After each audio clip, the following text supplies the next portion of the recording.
오늘 제 설교의 제목은 부르심의 실패입니다. 부르심의 실패. 처절한 실패를 겪었던 한 분을 소개하고자 합니다.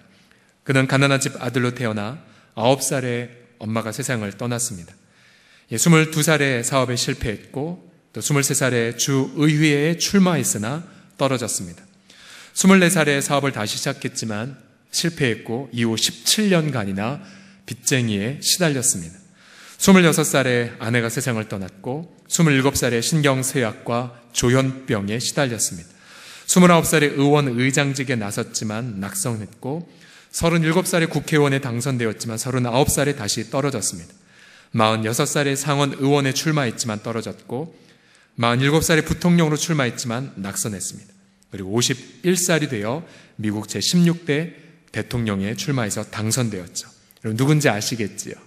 바로 미국 역사상 가장 존경받는 대통령인 바로 아브라함 링컨의 실패의 여정입니다. 실패의 여정.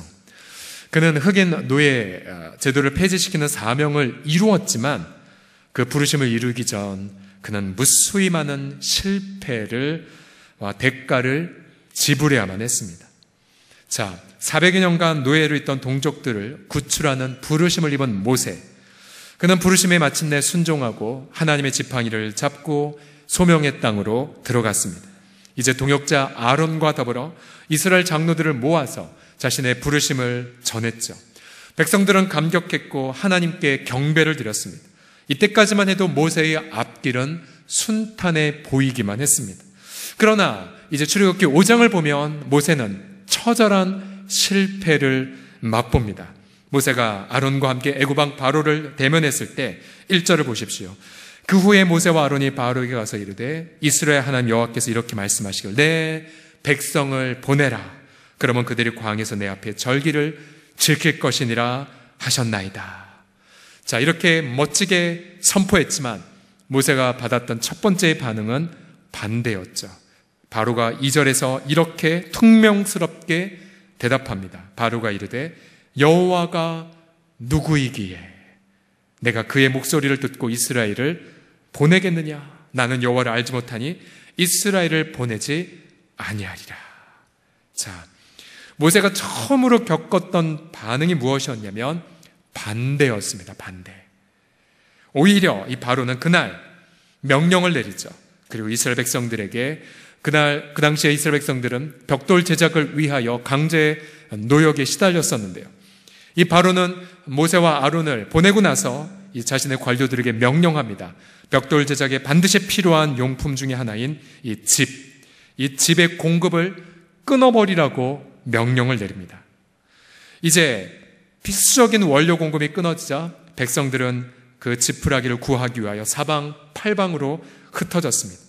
시간이 배나 소요가 되었고 하루 할당량을 채우지 못하자 곧바로 독촉과 구타와 협박이 이어졌습니다.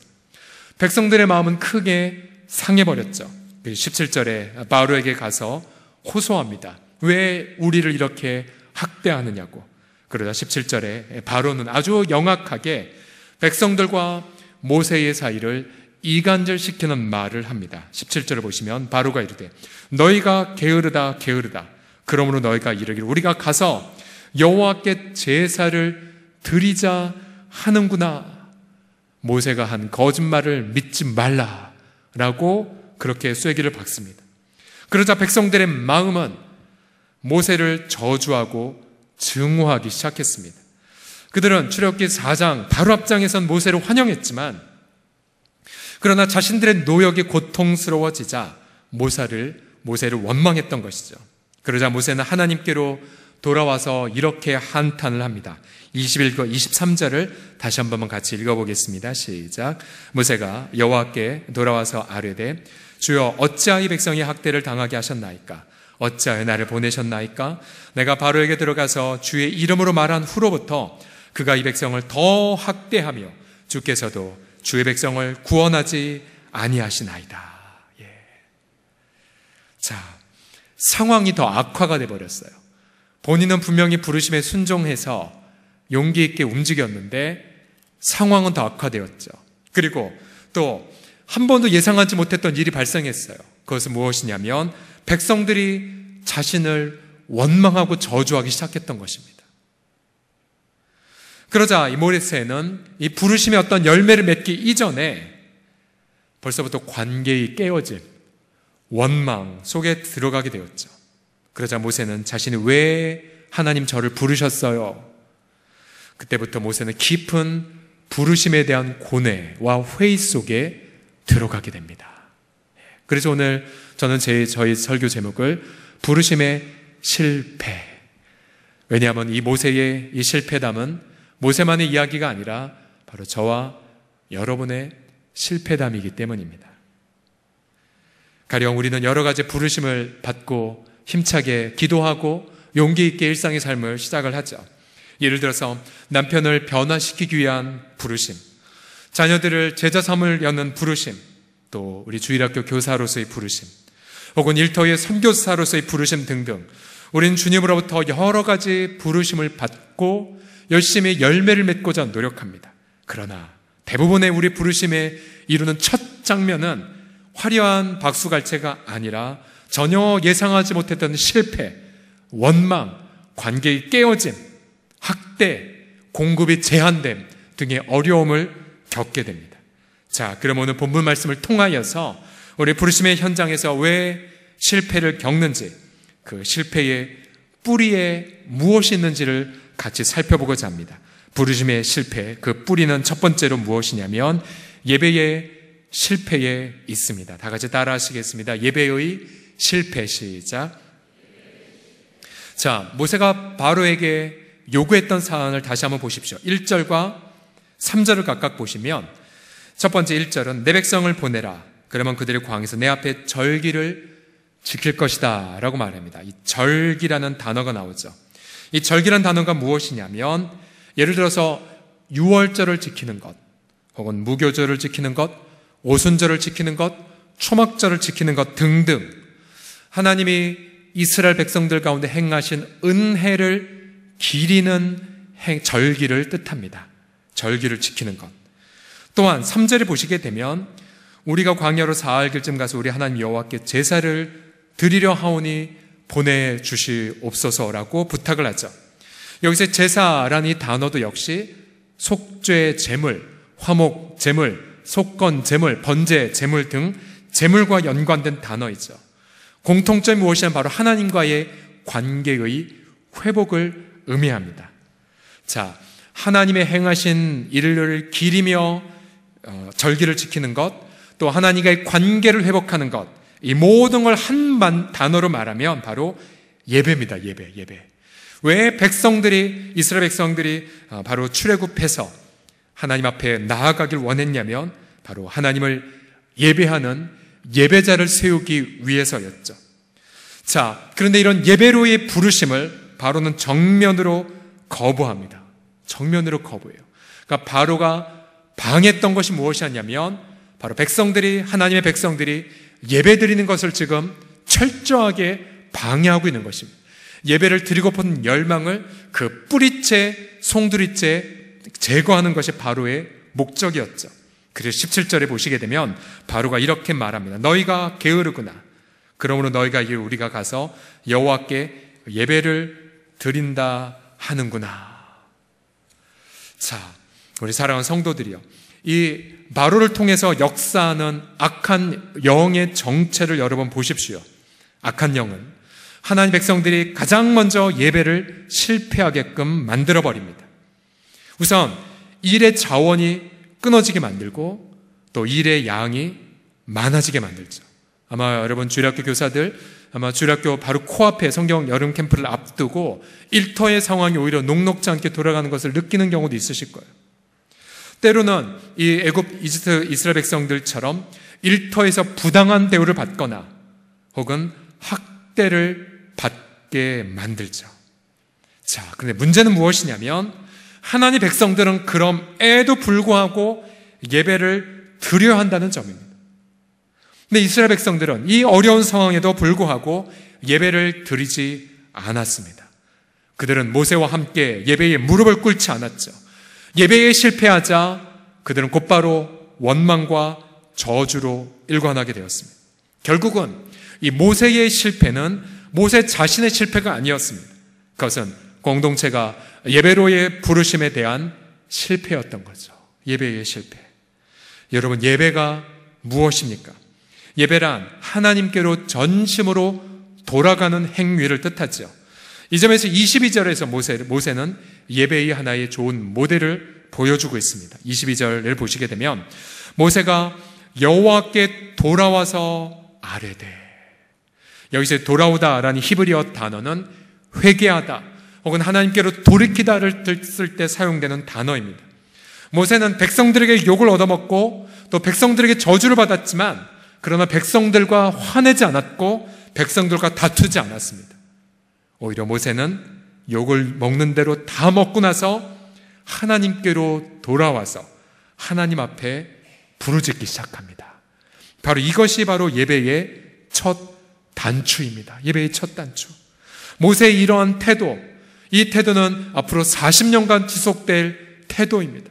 그는 아무리 백성들이 불순종하고 백성들이 아무리 자신을 원망해도 다투지 않았습니다. 그는 그때마다 하나님 앞에 엎드려 예배하는 영성으로 광야 생활을 승리했습니다.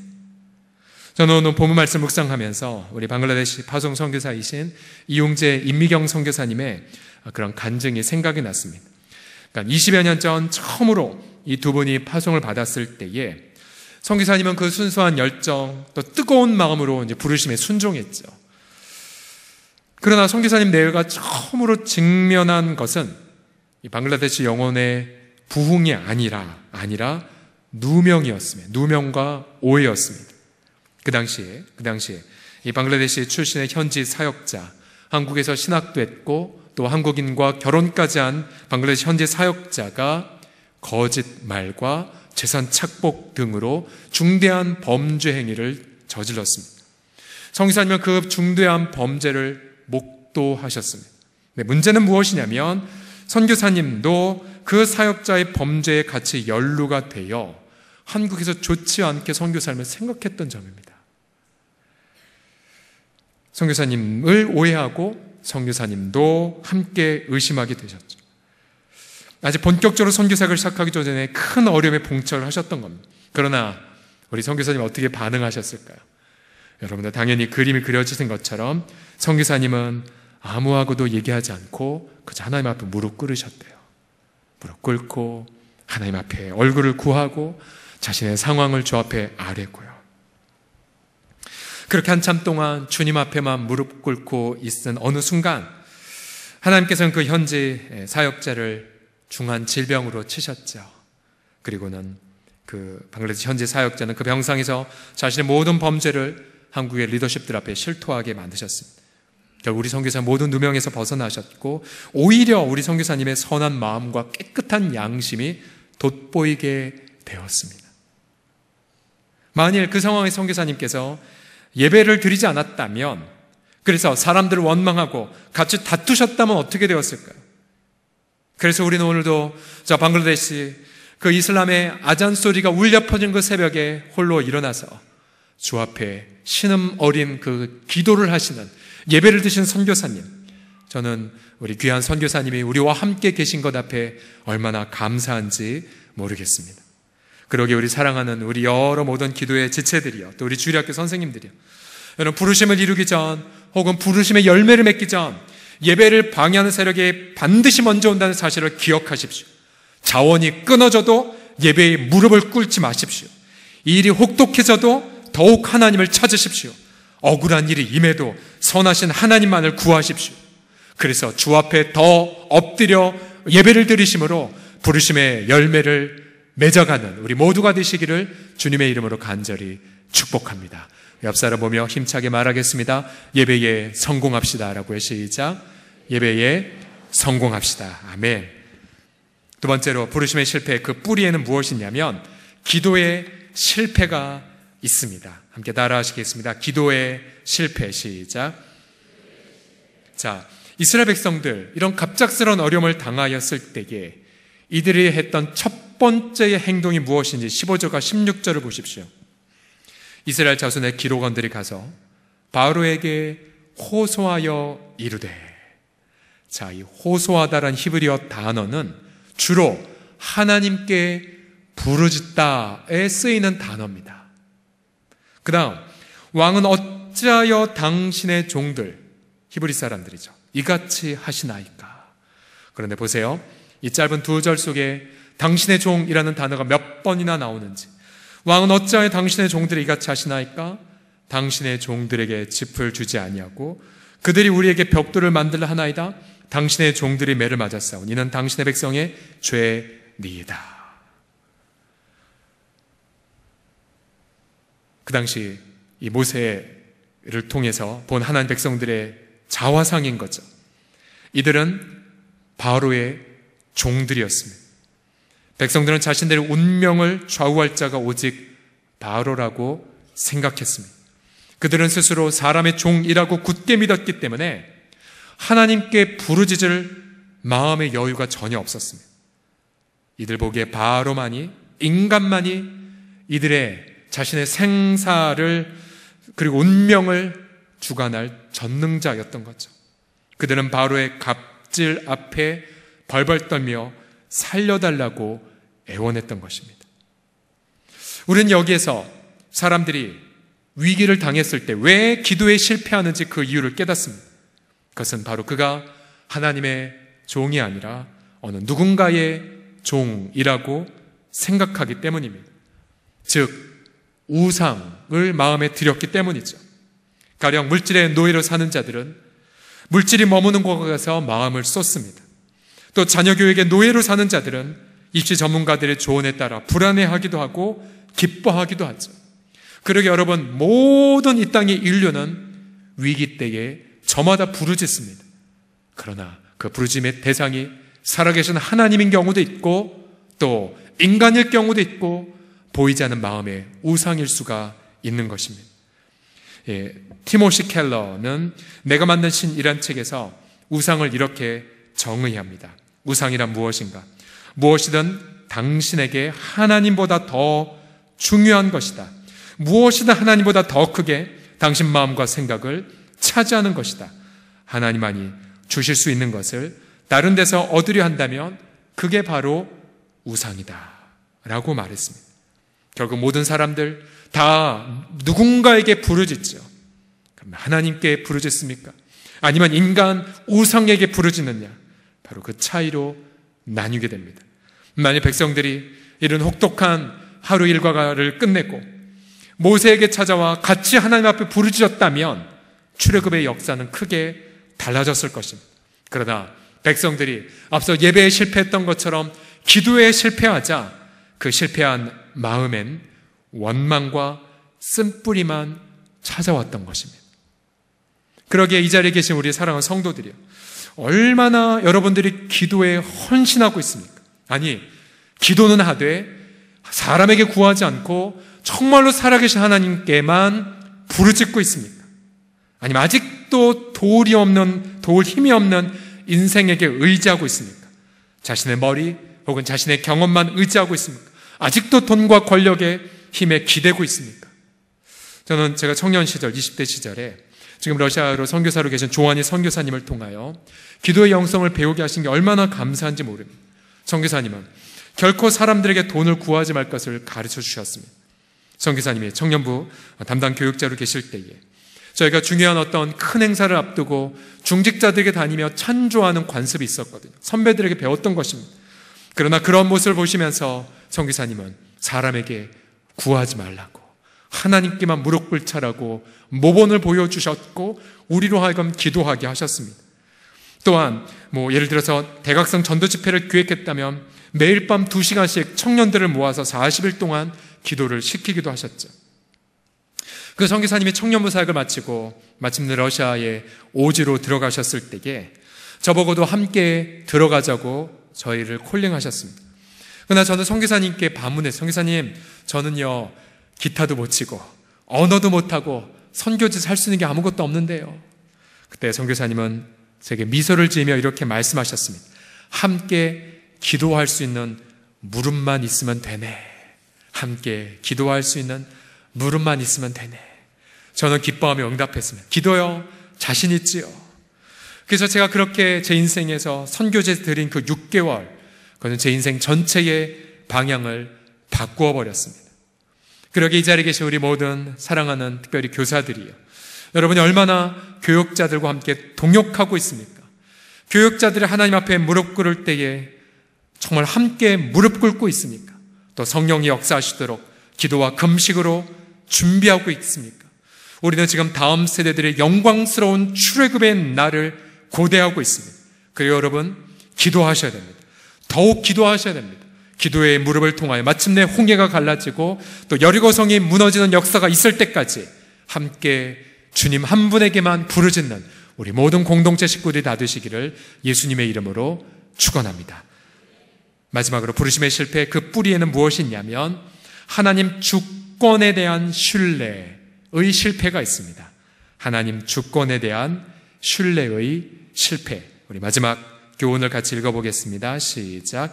하나님 주권에 대한 신뢰의 실패. 자, 바로는 여호와가 누구인데 내가 그 말을 들어야 하는가라고 대적했습니다. 바로는 바로 하나님의 전능하신 주권을 정면으로 대적한 것이었죠.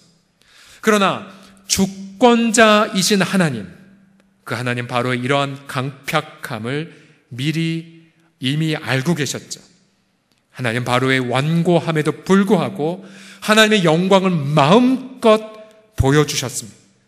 그래서 우리는 내가 상상할 수 있는 가장 악랄한 악이라 할지라도 그 악은 하나님의 영광을 이루는 도구의 불감을 믿고 여러분 기도 시간에 그 악에 대하여 조롱하셔야 됩니다. 악의 그 위협과 악의 그 거짓말에 두려워하지 마셔야 돼요. 자, 모세는 자신의 첫 부르심의 데뷔 무대에 실패했지만 21절과 23절에 이렇게 하나님의 주권을 인정합니다. 자, 이 두 절의 기도는 잠옷 원망의 기도인 것 같지만 그러나 그 원망 너머에 모세는 하나님의 절대적 주권에 대한 신뢰가 넘쳐나죠. 보세요. 모세가 여호와께 돌아와서 아뢰되 주여 어찌하여 이 백성이 학대를 당하게 하셨나이까. 모세는 바로가 백성을 학대한 것 이전에 하나님이 허용하셨노라고 고백을 하고 있습니다. 또 어찌하여 나를 보내셨나이까. 내가 바로에게 들어가서 주의 이름으로 말한 후로부터 바로가 이 백성을 더 학대하며 그 다음 보세요. 주께서도 주의 백성을 구원하지 아니하시나이까.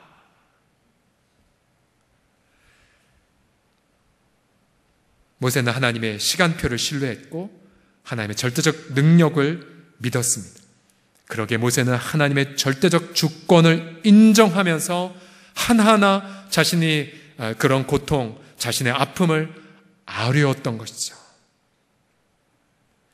그러자 하나님 모세에게 이렇게 답변하십니다. 6장 1절과 2절을 보시면요.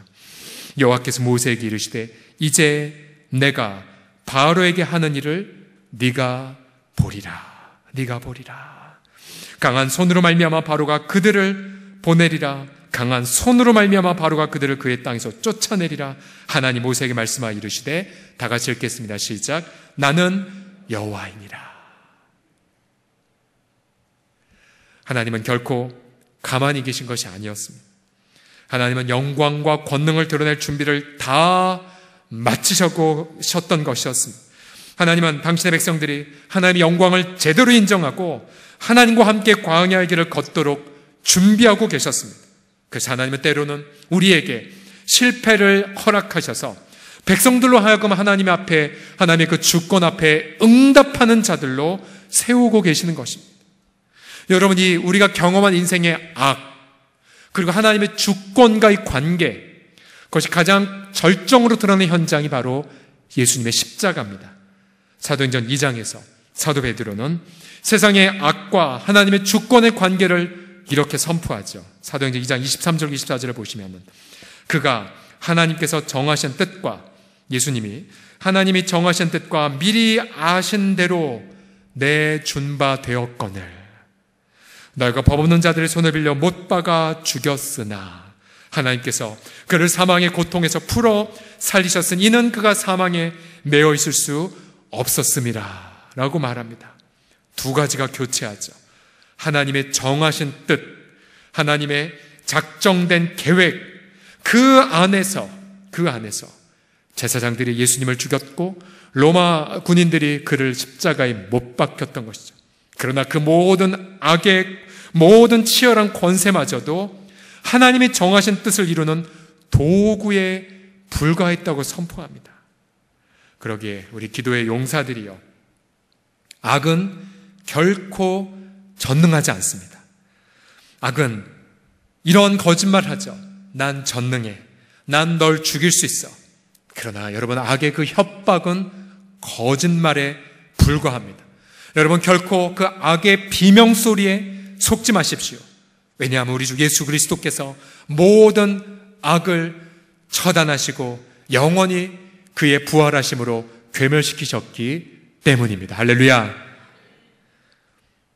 한 주일학교 반에서 있었던 일입니다. 어린 시절 일찍 아버지를 잃었고 어머니와 함께 힘겹게 살아온 한 청소년이 교회에 처음 나오기 시작했습니다.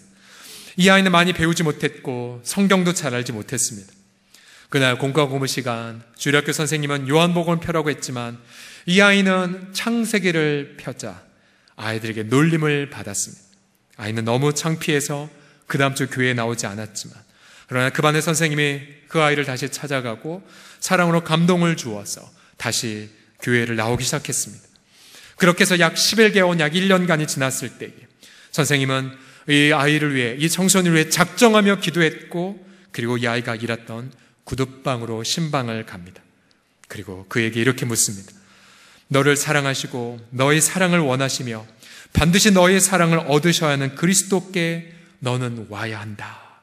넌 예수님을 구주와 주님을 영접했니? 너는 예수님 때문에 거듭남을 체험했니? 그는 투박하지만 사랑의 확신으로 진실하게 복음을 전했고 예수 그리스도를 영접하도록 초대했습니다.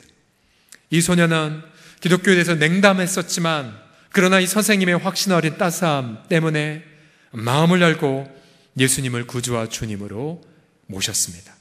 그 다음 날 이 소년은 이렇게 자신의 자서전에 고백합니다. 태양은 예전보다 훨씬 더 밝게 비추었고 마치 나에게 웃어주는 것 같았다. 보스턴 커먼 거리를 걷고 있을 때 나는 나무 위에 새들이 노래하는 것을 들었다. 모든 새들이 나에게 노래를 불러준다고 생각했다. 이 사람이 훗날 미국과 영국에서 일평생 100만 명에게 복음을 증거했다고 하는 D.L. 무디 부흥사가 됐지요. 이 무디를 사랑으로 양육했던 분이 바로 에드워드 킴볼 선생님이십니다. 모든 주일학교 교사의 사표가 되는 분이죠. 우리 사랑하는 성도님들, 그리고 존경하는 우리 주일학교 교사들이, 우리는 우리의 부르심의 현장에서 많은 실패를 겪을 수 있습니다.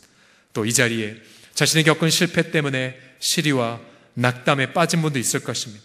하나님, 왜 저를 부르셨어요? 라고 주님을 원망하는 경우도 있겠죠. 그러나 우리 사랑하는 성도들이요, 우리는 실패해도 하나님의 부르심은 실패할 수가 없습니다. 우리는 낙담해도 우리를 빚어가신 하나님의 열심은 포기될 수가 없습니다. 악은 전능하지 않기에, 그래서 하나님은 오늘도 무너지고 눈물 흘리고 자신 없어하는 우리들을 일으켜 세우시고 새 힘을 주셔서, 주님은 우리의 영혼에게 이렇게 담대하게 외치십니다. 사랑하는 내 아들아, 사랑하는 내 딸아, 너는 나의 지팡이란다. 난 너를 들어서 나의 백성들을 이 땅에서 자유케 할 것이고, 나는 너를 통하여서 다시 이 백성들을 나를 예배하는 자로 세워 갈 거란다. 악에게 지지 말거라. 하나님의 주권을 신뢰하며 부르심의 그 땅에서 담대하게 나아갈지어다. 여러분, 오늘 이 시간 우리가 주님 앞에 담대하게 나아갈 때에, 오늘 이 자리가 너무나 중요한 이유는 또다시 우리 이웃 가운데에 그는 가난할 수 있고, 그는 부모의 사랑을 받지 못할 수 있고, 또 그는 소외된 이웃일 수 있지만, 그가 또다시 어느 날 아름답게 자라서 무디처럼 수많은 많은 사람들에게 모세처럼 될 사람들이 있기 때문에 주님은 오늘도 우리 부르심의 자리에 불러주셨다면, 우리 사랑하는 성도들, 또 우리 사랑하는 교사들이요, 오늘 어떠한 모습으로 주님 앞에 나아가시겠습니까?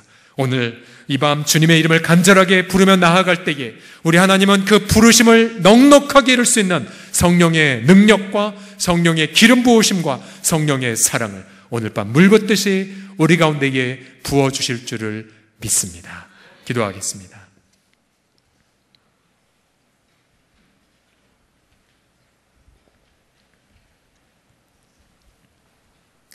아버지, 우리도 모세처럼 하나님 왜 저를 부르셨어요? 라고 낙담할 때가 많이 있음을 고백합니다. 그러나 주님, 우리 속에는 성령의 불타는 사랑이 있나이다. 때로는 우리가 실패를 겪고 때로는 악의 그 기세에 짓눌려 예배를 실패하고 기도를 빼먹고 또 인간의 협박에 시간과 에너지를 낭비한다 할지라도 주님은 언제나 우리 가운데 함께 계셔서 우리의 영혼을 다시 새롭게 하여 주심을 찬양드립니다. 아버지, 이 시간 우리 있는 모습 그대로 나아가나이다. 우리의 재능을 사용하시는 것이 아니라 우리의 연약함을 고백하는 겸손함을 사용하시고 우리의 총명을 실려 사용하시는 것이 아니라 나는 무능한 종이라고 고백하는 그 무릎 속에 하나님의 전능하신 당신의 능력을 나타내심을 신뢰하기에 오늘 이 시간 마음의 무릎을 꿇은 우리 모든 사랑하는 지체들을 통하여 오늘 밤 성령의 놀라운 능력을 체험하게 하여 주시옵소서. 우리 주 예수 그리스도의 이름으로 기도드립니다.